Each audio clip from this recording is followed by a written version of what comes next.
Hi friends, അസ്സലാമു അലൈക്കും. ബിസ്മി കിച്ചണിലോട്ട് എല്ലാവർക്കും സ്വാഗതം. ഇന്ന് റേഷൻ പീടികയിലെ ആട്ടപ്പൊടിയില്ലേ, അത് വെച്ചിട്ടുള്ള ഒരു ഈസി ആൻഡ് നല്ല സോഫ്റ്റ് പൊറോട്ടയുടെ റെസിപ്പി ചെയ്യുന്നത് എങ്ങനെയെന്ന് നോക്കാം. ഇത് ഉണ്ടാക്കുന്നത് ഞാനല്ല, എൻ്റെ നാത്തൂനാണ് കേട്ടോ. ഞാൻ എൻ്റെ നാട്ടിലേക്ക് വന്നിക്കാണ്, ആലപ്പുഴയിലേക്ക്. എൻ്റെ ഇപ്പാൻ്റെ ആണ്ടാണ്, 6ാമത്തെ ആണ്ടാണ്. അപ്പോൾ അതിന് വന്നതാണ്. അപ്പോൾ ഞാനൊരു 4 ദിവസം 5 ദിവസമൊക്കെ നിന്നിട്ടേ ഉള്ളൂ പോവുക. അപ്പോൾ ഒരു പൊറോട്ട വളരെ സിമ്പിളായിട്ട് പെട്ടെന്ന് തയ്യാറാക്കുന്ന കാണാം, അതും റേഷൻ പീടികയിലെ ആട്ടപ്പൊടി വെച്ചിട്ട്. അപ്പോൾ ഞാൻ കരുതി അതൊരു വീഡിയോ എടുക്കാമെന്ന്, അങ്ങനെ എടുത്ത വീഡിയോ ആണ് കേട്ടോ ഇത്. ഇതെൻ്റെ നാത്തൂനാണ്, 2ാമത്തെ നാത്തൂനാണ് ഇതുണ്ടാക്കുന്നത്. അപ്പോൾ ഒരു 3 കപ്പോളം വരുന്ന റേഷൻ പീടികയിലെ ആട്ടപ്പൊടി ഇട്ട് കൊടുക്കുക. അതിലേക്ക് 1/2 കപ്പ് വരുന്ന എന്താ പറയുക മൈദ അതുകൂടെ ചേർത്ത് കൊടുക്കുക. എന്നിട്ട് ആവശ്യത്തിനുള്ള ഉപ്പും ചേർത്തിട്ട് പച്ചവെള്ളം, സാധാരണ പച്ചവെള്ളമില്ല, ചൂടുവെള്ളമൊന്നുമല്ല, സാധാരണ പച്ചവെള്ളം ഒഴിച്ചിട്ട് ഇത് കുഴച്ചെടുക്കുക.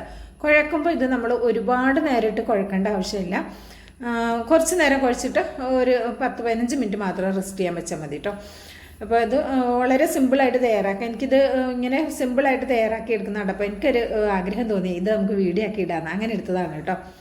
ഇപ്പോൾ ഞാൻ കൊല്ലത്തിൽ ഒരു 2 പ്രാവശ്യം വരുള്ളൂ. പിന്നെ എന്തെങ്കിലും ഫംഗ്ഷനോ കാര്യങ്ങളോ ഉണ്ടെങ്കിലേ ഉള്ളൂ ഒരു 3 പ്രാവശ്യം അങ്ങനെയൊക്കെ ആയിട്ട് പോവുള്ളൂ കേട്ടോ. അപ്പോൾ വരുമ്പോൾ ഏതായാലും ഒരു 4 ദിവസം 5 ദിവസം അങ്ങനെ നിൽക്കലാണ്. അപ്പോൾ ഇതാ ഇതുപോലെ കുറച്ച് പച്ചവെള്ളം ഒഴിച്ചിട്ട് വെള്ളം ഒട്ടും കൂടി പോകരുത്, ആ രീതിയിൽ വേണം നമ്മളിത് കുഴച്ചെടുക്കാനായിട്ട്.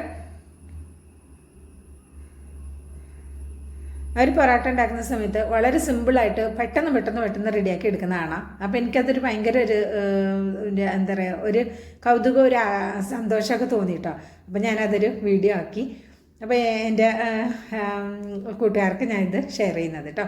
വീഡിയോ ഇഷ്ടമാകുകയാണെങ്കിൽ കാണുമ്പോൾ തന്നെ ഒരു ലൈക്ക് തന്ന് സപ്പോർട്ട് ചെയ്യാൻ ആരും മറക്കരുത്. ഇപ്പോൾ ഇതുപോലെ ഒന്ന് അയച്ചെടുത്തിട്ടുണ്ട്. ഇതിലേക്ക് 1 ടീസ്പൂൺ മാത്രമാണ് ഓയിൽ ഒഴിച്ച് കൊടുത്തിട്ടുള്ളത്. ഓയിലാണ് എടുത്തിട്ടുള്ളത് കേട്ടോ, പാം ഓയിൽ അതാണ് എടുത്തിട്ടുള്ളത്. ഇനിയിപ്പോൾ സൺഫ്ലവർ ഓയിലായാലും കുഴപ്പമൊന്നുമില്ല. ഈ ഓയിൽ ചേർത്തിട്ട് ഇതുപോലെ ഒന്ന് ജസ്റ്റ് ഒന്ന് കുഴച്ച് കൊടുക്കുക. എന്നിട്ട് ഇത് അടച്ച് വെക്കുക. ഒരു 10-15 മിനിറ്റ് മാത്രം ഇത് റെസ്റ്റ് ചെയ്യാൻ വെക്കുന്നുള്ളൂ. സാധാരണ നമ്മൾ മൈദയുടെ ഒക്കെ പൊറോട്ട ഉണ്ടാക്കുമ്പോൾ 1 മണിക്കൂറോ 2 മണിക്കൂറൊക്കെ നമ്മൾ റെസ്റ്റ് ചെയ്യാൻ വെക്കലുണ്ടല്ലേ, നല്ല അയഞ്ഞ് വരാൻ വേണ്ടിയിട്ട്. ഇത് ഒരു 10-15 മിനിറ്റ് മാത്രം റെസ്റ്റ് ചെയ്യാൻ വെക്കുന്നുള്ളൂ. ഇത് ഇനി ഇവിടെ അടച്ച് വെക്കുകയാണ്. ഇപ്പോൾ ഒരു 15 മിനിറ്റൊക്കെ കഴിഞ്ഞിട്ട് ഇതൊന്ന് കുഴച്ചെടുക്കുക. ഒന്നും കൂടി ജസ്റ്റ് ഒന്ന് കുഴച്ചെടുക്കുന്നുണ്ട് കേട്ടോ. അപ്പോൾ നിങ്ങൾക്ക് മാവ് കാണുമ്പോൾ തന്നെ അറിയാം, നല്ല സോഫ്റ്റായി വന്നിട്ടുണ്ട് കണ്ടോ. ഈ രീതിയിലൊന്ന് ഇങ്ങനെ ഉരുളയാക്കും കേട്ടോ. ഇനി ഈ ഒരു ഉരുള വീണ്ടും അവർ ഒന്ന് പകുതിയാക്കലുണ്ട്.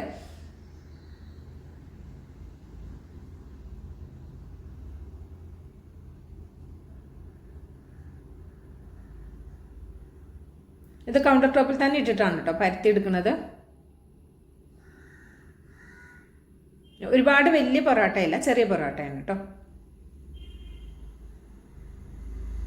ഇതാ ഒരു 1/2 ടീസ്പൂണിൽ താഴെ ഓയിൽ മാത്രം ഒഴിച്ചിട്ടാണ് ഇത് പരത്തിയെടുക്കുന്നത്. സാധാരണ നമ്മൾ പൊറോട്ടയൊക്കെ ഉണ്ടാക്കുമ്പോൾ എത്രങ്ങാനും ഒരു ഓയിലൊക്കെ നമ്മൾ ചേർക്കൂലേ, അത്യാവശ്യം നല്ലോണം ഓയിലൊക്കെ ചേർത്തിട്ടാണ് നമ്മൾ പൊറോട്ട ഉണ്ടാക്കുന്നത്. അപ്പോൾ ഇത് വളരെ കുറച്ച് ഓയിലാണ് അതും ഈ ഗോതമ്പിൻ്റെ ആട്ടപ്പൊടി വെച്ചിട്ടൊക്കെയുള്ള ഈ ഒരു പൊറോട്ട തയ്യാറാക്കുന്നത്. ഇതിലേക്ക് അതുപോലെ ഒരു 1/2 ടീസ്പൂൺ എന്താ പറയുക ഓയിലൂടെ ചേർത്ത് തന്ന് ഇങ്ങനെ പരത്തിയതിന് ശേഷം ചേർത്തിട്ട് ഇതുപോലെ ഒന്ന് മടക്കി കൊടുക്കുക കേട്ടോ. ഇതുപോലെ ഒന്ന് പരത്തിയത് ഒരുപാട് വലുതാക്കി പരത്തണമില്ല, ചെറുതാക്കി പരത്തുന്ന. എന്നിട്ട് അതിങ്ങനെ ഒന്ന് കത്തി കൊണ്ട് കീറി 1നെ 2 ആക്കുന്നുണ്ട് കണ്ടോ. ഇതുപോലെ ഒന്ന് 2 ആക്കിയിട്ട് ഇതുപോലെ ഒന്ന് സിമ്പിളായിട്ട് ഇങ്ങനെ സ്പീഡിൽ ഇങ്ങനെ മടക്കിയെടുക്കുക. എന്നിട്ട് ഇതിവിടെ മാറ്റി വയ്ക്കും. ഇത് റെസ്റ്റ് ചെയ്യാനൊന്നും വെക്കേണ്ട ആവശ്യമില്ല, ഒരല്പം എണ്ണ അതിലൊന്ന് ആക്കി കൊടുത്തൊന്ന് മാറ്റി വയ്ക്കുന്നുണ്ട്. ബാക്കി ഇതുപോലെ തന്നെ ഇങ്ങനെ അടുക്കിട്ടെടുക്കുക. അവിടെ അടുക്കിട്ടെടുക്കുക എന്നാണ് കേട്ടോ പറയാം.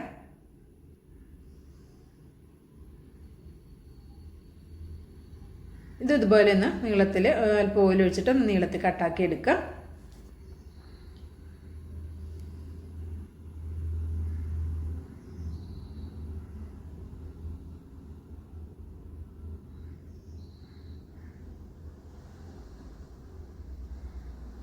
വീഡിയോ ഇഷ്ടമാകുകയാണെങ്കിൽ തീർച്ചയായിട്ടും ഒരു ലൈക്ക് തരണം. അതുപോലെ ഈ വീഡിയോയെ കുറിച്ചിട്ടുള്ള അഭിപ്രായം തീർച്ചയായിട്ടും നിങ്ങൾ കമൻ്റ് ആയിട്ട് അറിയിക്കാം കേട്ടോ.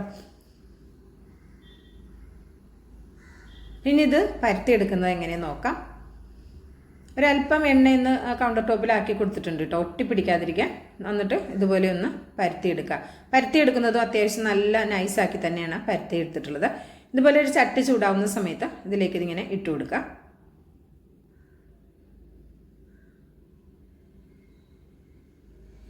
അതൊന്നും ആകുന്ന സമയത്ത് അടുത്തത് ഇതുപോലെ ഈ കൗണ്ടർ ടോപ്പിൽ പരത്തിയിടുകയാണ് ചെയ്യുന്നത്. ഹൈ ഫ്ലെയിമിൽ തന്നെ വെച്ചിട്ടാട്ടോ ഇവർ ഈ പൊറോട്ട തയ്യാറാക്കി എടുക്കുന്നത്.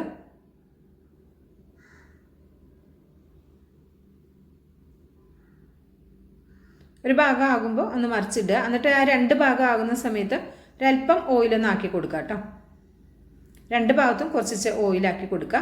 പാം ഓയിലാണ് ഉപയോഗിച്ചിട്ടുള്ളത്. നിങ്ങൾക്ക് സൺഫ്ലവർ ഓയിൽ വേണമെങ്കിൽ അതും ഉപയോഗിക്കാം.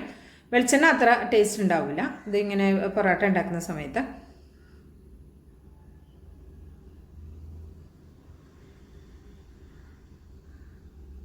രണ്ട് ഭാഗവും നന്നായിട്ടൊന്ന് മുരിഞ്ഞു വരുമ്പോൾ നമുക്ക് ചട്ടിയിൽ നിന്ന് കോരി മാറ്റാം.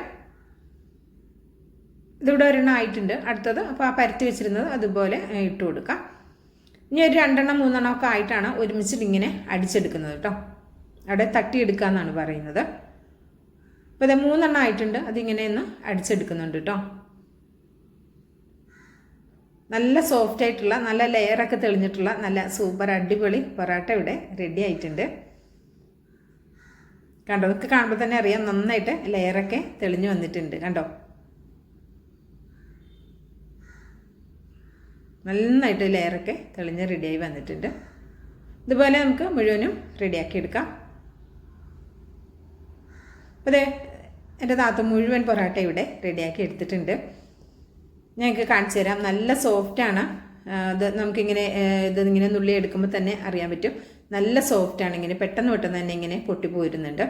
ഞാൻ ക്യാമറ ഒരു കയ്യിൽ പിടിച്ചിട്ട് ഒരു കൈ കൊണ്ടാണ് കേട്ടോ കാണിച്ചു തരുന്നത്. അതുകൊണ്ട് ക്യാമറയ്ക്ക് ചെറിയ ഇളക്കങ്ങളൊക്കെ ഉണ്ടാകും. കണ്ടോ, ഇത് നിങ്ങൾക്ക് തൊടുമ്പോൾ തന്നെ നിങ്ങൾക്ക് മനസ്സിലാവുന്നില്ല. നല്ല സിമ്പിളായിട്ട് പൊട്ടിച്ചെടുക്കാൻ പറ്റുന്നുണ്ട്. കണ്ടോ, ഇത് കയ്യിലെടുത്താൽ ഇങ്ങനെ ഒതുങ്ങുന്ന സൈസ് നല്ല സോഫ്റ്റ് പൊറോട്ടയാണ്. ഈ ഒരു ആട്ടപ്പൊടിയിലേക്ക് 3 കപ്പിലേക്ക് ഒരു 1/2 കപ്പ് മൈദ മാത്രമാണ് നമ്മൾ ചേർത്ത് കൊടുത്തിട്ടുള്ളത്. മൈദ വേണ്ടെങ്കിൽ അത് ഒഴിവാക്കുകയും ചെയ്യാം കേട്ടോ. അപ്പോൾ വീഡിയോ ഇഷ്ടമാണെങ്കിൽ